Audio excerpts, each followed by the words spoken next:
Ben, after the championship year, did you go then to Northcote? No, I actually had a year prior to that at Northcote. Oh, okay. Which it only ended up being a year because I missed the pre-season of the following season. And Greg Hobbit came on board and from Northcote to Preston and invited me to come back and open the batting with him. So that worked out well with us going on and winning a championship. It was just perfect.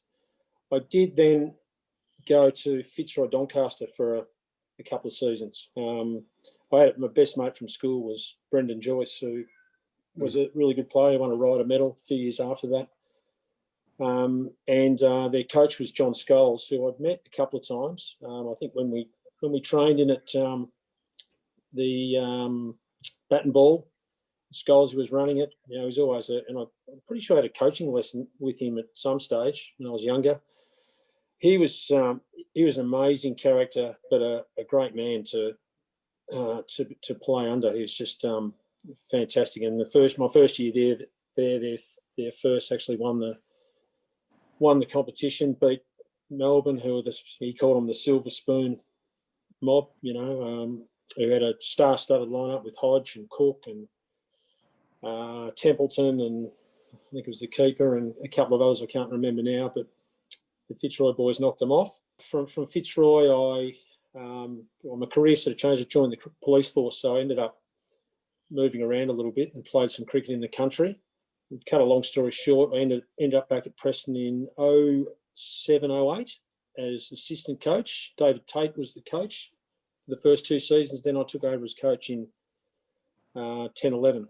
And that, if you're going to ask, that's probably my most proud moment. But what I was going to say is, all those names Dad just rattled off, I'd mention the same names. So those guys have played across two generations and been involved with the club. And I think that's what makes Preston an unbelievable place. Mm.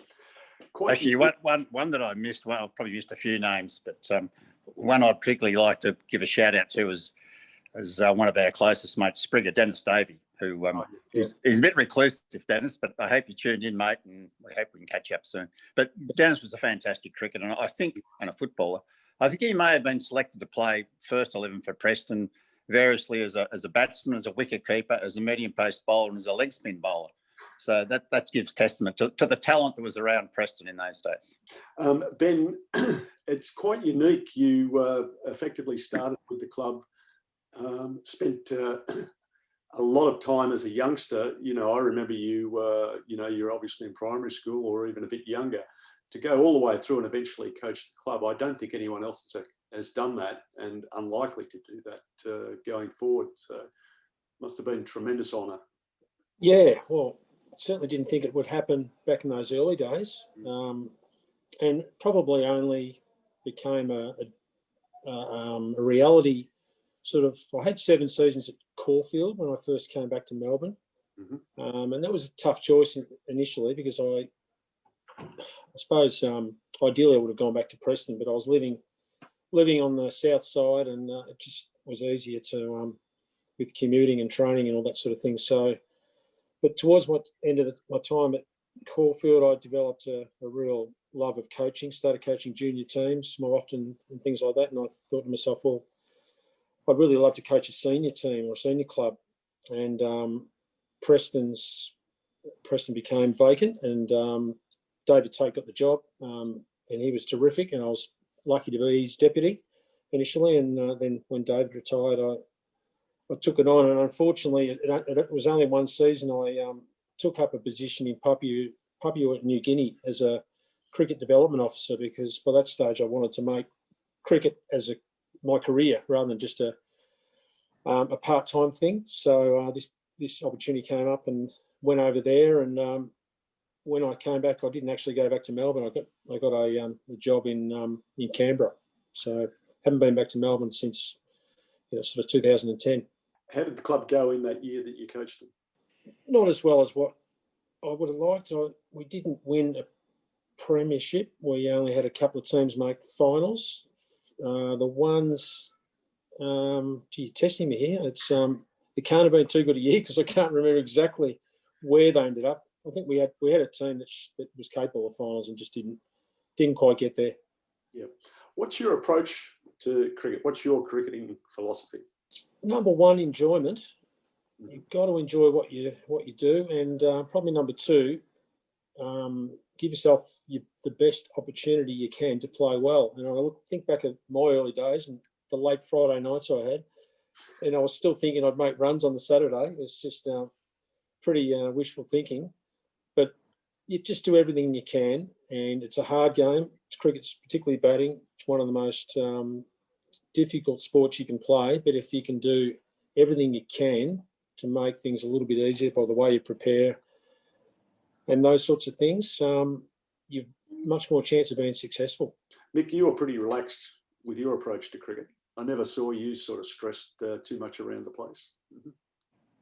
Well, I suppose I didn't have high ambitions, because I might have realised my low level of talent. But yeah, cricket's always been great interest and passion and a love from when it was far back as I can remember, as a kid in Bendigo, and I continue just to have that great love of cricket. And I've been involved in a few cricketing incidents, if you like, even in recent years. As time's gone on, for instance, Ben and I were at Newlands almost 3 years ago for Sandpaper Gate. We were there for that event, which was a bit novel and a bit interesting. Good place to be Australian. Yeah, yeah. And sadly, a few years before that, I was at the SCG the day that Phil Hughes fell. I was there to witness that very tragic event. And even recently, even last week, I was at the SCG when there's allegations of racism made against the crowd, close to where I was sitting. So, and then a few years ago, I was actually at a county match in Southampton, Hampshire, when Adam Voges, who was then the Middlesex captain, got hit on the back of the head by a ball thrown in from the outfield, and he collapsed on the ground. That was a couple of years after Phil Hughes, and I thought, God, it's happened again. And I still think to this day it might have been, he's obviously recovered, but I still think to this day it might have been towards the end of ended his career. So I've had a lot of cricketing experience, not necessarily because I've been playing, because I've been close to the game. Sometimes I wonder whether I shouldn't go to the cricket. There's often bad outcomes. You put the moz on them. Ben, when you look back at your playing career, what were some of the highlights as an individual? Definitely that 92-93 championship win at Caulfield, and it was against, fairly certain it was Moorabbin, and Moorabbin had a pretty fair side. They had Peter King was one of their bowlers. Peter King was actually most famous for bowling to David Hooks that day at the Adelaide Oval, when Hooks made 100 off 32 balls or something. A fair few of them come off him. And they also had an off spinner. I can't actually think his name, but they were a pretty formidable opponent, and that was terrific to celebrate that win. I just think of the team efforts or the team results more so than the individual scores. Let's face it, we never made as many runs as what we wanted to, and my great regret is I never made 100 at Preston. Only made a 90. So, but we were from my first year there any year that I was there, I played in finals, apart from my very last year. So it was just what we were used to, and more often than not, we won them. Yes.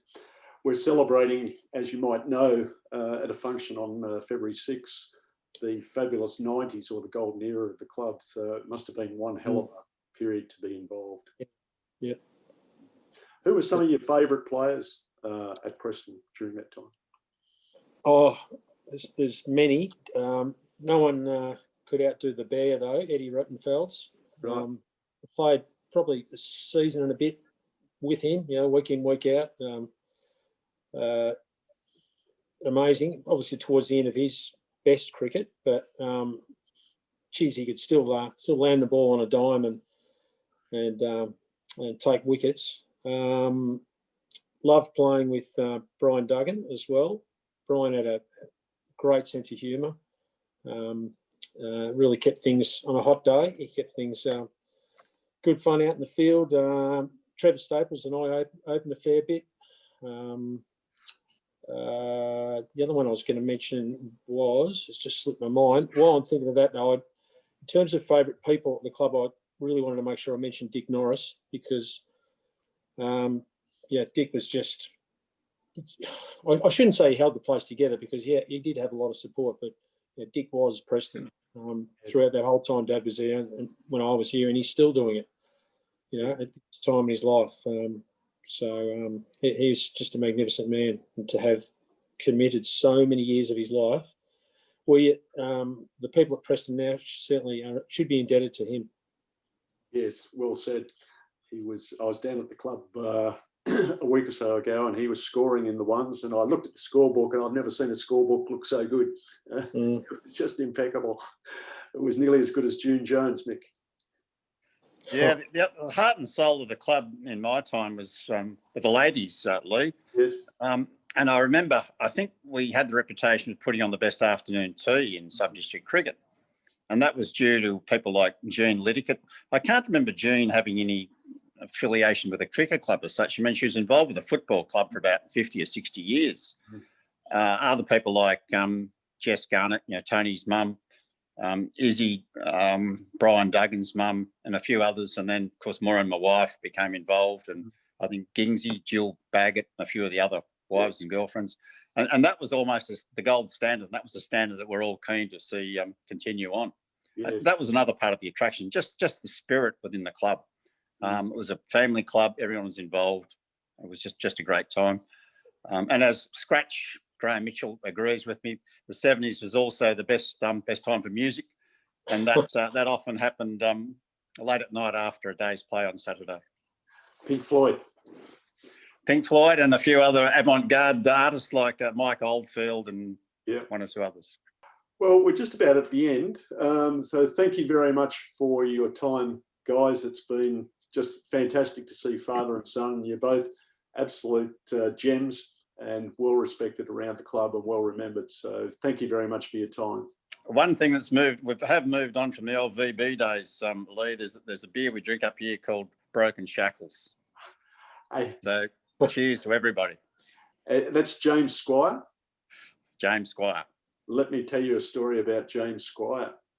26th of January is early next week, and he was on the first fleet.